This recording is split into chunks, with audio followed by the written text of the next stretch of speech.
যারা জার্সি পরে আছেন, যে জার্সি পরে আছেন সে জার্সি পরে সে দলের হয়ে খেলুন। অন্য দলের হয়ে খেলতে গেলে 1 মাস পর লাল কার্ড দেখিয়ে মাঠের বাইরে করে দেবে, কিন্তু বাকি জামার জীবনটা আর মাঠে ঢুকতে পারবেন না। যে দলের জার্সি পরে আছেন সে দলের হয়ে খেলুন, মাঠে নামুন। যদি এ দলের জার্সি পরে ও দলের হয়ে কাজ করেন, তৃণমূল জিতবে নিয়ে কোনো সংশয় নেই। ব্যবধানটা 60,000 70,000 করতে হবে। আর যদি, আমার তো সবার উপর নজর আছে, যদি কেউ ভাবে বিশৃঙ্খলা করব দলকে চাপে রাখার জন্য, আপনাদের কিন্তু দল ক্ষমা করবে না। আমি সবাইকে ওয়ার্নিং দিয়ে যাচ্ছি। আমার ব্যক্তিগতভাবে পছন্দ অপছন্দর ব্যাপার নয়। আমি হাবিবকে বলেছি, ব্লক যেমন দায়িত্ব নিয়ে হাবিব করত, ব্লক দায়িত্ব নিয়ে হাবিবই করবে। এই 10টা অঞ্চলের দায়িত্ব হাবিবের, আপনাদের সবার। আর যদি কারোর কোথাও মনে হয় যে আমাদের কোনো, আরে ভাই বস বস, আমায় বলতে দে। আর কারোর যদি কোথাও মনে হয় যে আমার সাথে প্রার্থীর একটা মনোমালিন্য হয়েছে, আপনি ধরে নেবেন নওদা থেকে প্রার্থী অভিষেক বন্দ্যোপাধ্যায় ভোট আমার হয়ে করবে। ঠিক আছে? এই লড়াই বাংলার কৃষ্টি অধিকার, বাংলার সংস্কৃতি রক্ষা করার লড়াই।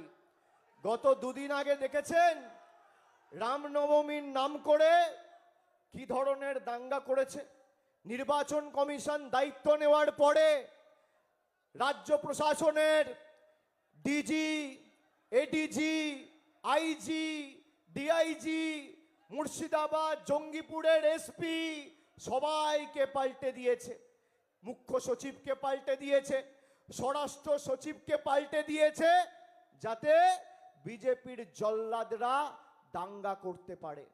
কোন রকম কোন প্ররোচনায় পা দেবেন না, মানুষ বুদ্ধিমান।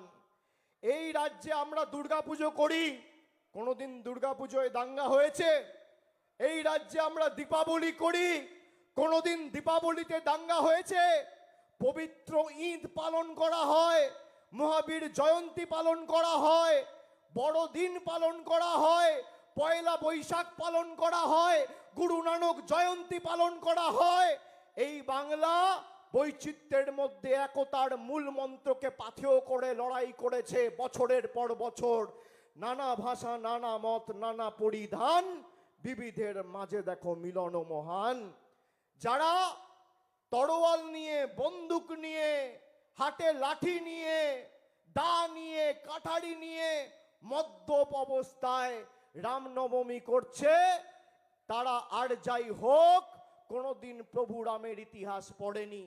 রামের পুরুষোত্তম রাম বলা হয়, রামকৃষ্ণ রাম, প্রভু রামকে মর্যাদা পুরুষোত্তম রাম। রাম সংযমের প্রতীক, ত্যাগের প্রতীক, তিতিক্ষার প্রতীক, কৃচ্ছ সাধনের প্রতীক। মদ খেয়ে রাস্তায় মাতলামো করে, দোকান ভেঙে, বাড়ি ভেঙে জয় শ্রীরামের স্লোগান। আর যাই হোক এই বিভাজনের রাজনীতি বাংলা মানবে না। বাংলায় 1 ছটাক জমি আমরা বিজেপিকে ছাড়ব না। এই বাংলা রক্ত দিয়ে একে অপরের সাথে মিলন এবং সাম্প্রদায়িক সম্প্রীতি, ভ্রাতৃত্ব, ধর্মনিরপেক্ষতা রক্ষা করবে। আমাদের মুখ্যমন্ত্রী আজ থেকে 7 দিন আগে আমাদের দলের ইস্তাহার প্রকাশ করেছে। 10টা প্রতিজ্ঞার কথা দিদি বলেছে, তার মধ্যে 5টা প্রতিজ্ঞা আপনাদের আমি বলবো। বিজেপির নেতারা কেউ কেউ বলে লক্ষ্মীর ভান্ডার বন্ধ করব, আর কেউ কেউ বলে লক্ষ্মীর ভান্ডার বাড়িয়ে 3000 করব। আমি চ্যালেঞ্জ দিচ্ছি, যে সমস্ত রাজ্যে বিজেপির সরকার আছে, যদি কোথাও মমতা ব্যানার্জি যেভাবে পরিবারের 2 জন থাকলে 2 জন আর 5 জন থাকলে 5 জনকে লক্ষ্মীর ভান্ডার দিয়েছে, একটা রাজ্যে যদি বাস্তবায়িত করে দেখাতে পারে, আমি রাজনীতির আঙিনায় পা রাখবো না। একটা রাজ্যে। আমাদের প্রথম প্রতিজ্ঞা, দিদির সরকার, মামাটি মানুষের সরকার, মমতা বন্দ্যোপাধ্যায়ের সরকার যতদিন বাংলায় আছে, মায়েরা, দিদিরা, আপনারা আজীবন লক্ষ্মীর ভান্ডার পাবেন। কেউ আপনাদের লক্ষ্মীর ভান্ডার বন্ধ করতে পারবে না।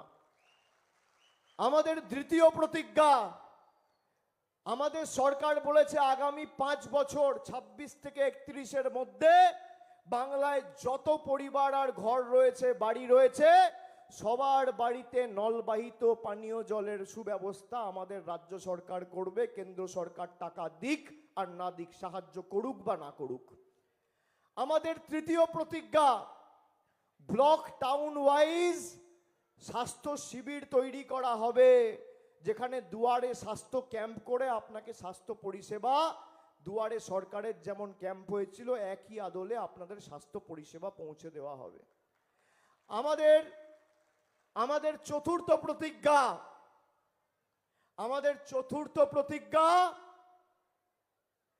বাংলায় যত প্রবীণ নাগরিক রয়েছেন, বয়োজ্যেষ্ঠ মানুষ যারা বার্ধক্য ভাতার জন্য নিবেদন করেছেন, সরকার চতুর্থবার ক্ষমতায় আসার পর বাংলায় যত প্রবীণ নাগরিকরা রয়েছেন সবার বার্ধক্য ভাতার ব্যবস্থা মমতা বন্দ্যোপাধ্যায়ের তৃণমূলের মামাটি মানুষের সরকার করবে। আর পঞ্চম প্রতিজ্ঞা, যত গরিব মানুষ রয়েছেন 5 বছর ধরে শুনে রাখুন, বিজেপি আপনাদের বাড়ির টাকা বন্ধ করে রেখেছে। মমতা বন্দ্যোপাধ্যায় বলেছে তোমার প্রকল্প লাগবে না, তোমার বাড়ির টাকাও লাগবে না। চতুর্থবার আমাদের সরকার তৈরি হবে, বাংলায় যত প্রকৃত প্রাপক রয়েছে, গরিব মানুষ রয়েছে, যাদের মাথার উপর সত্যি ছাদের প্রয়োজন, তাদের সকলকে পাকা বাড়ি আমাদের সরকার দেবে। বাংলায় যত পরিবার রয়েছে যারা আবেদন করেছে সবার জন্য বাড়ি। এই হচ্ছে 5 প্রতিজ্ঞা। কিন্তু আমাদের মাথায় রাখতে হবে, আপনারা দেখুন এখানে ভাইয়ে ভাইয়ে যে বিভেদ তৈরি করার, এই অক্সিজেনকে দিচ্ছে বিজেপি। আপনি দেখবেন মমতা বন্দ্যোপাধ্যায় বাংলার মুখ্যমন্ত্রী, এই রাজ্যে সর্বোচ্চ প্রশাসনিক প্রধান, তাকে নিরাপত্তা দেয় স্টেট পুলিশ, অর্থাৎ রাজ্যের পুলিশ। আর হুমায়ুন কবির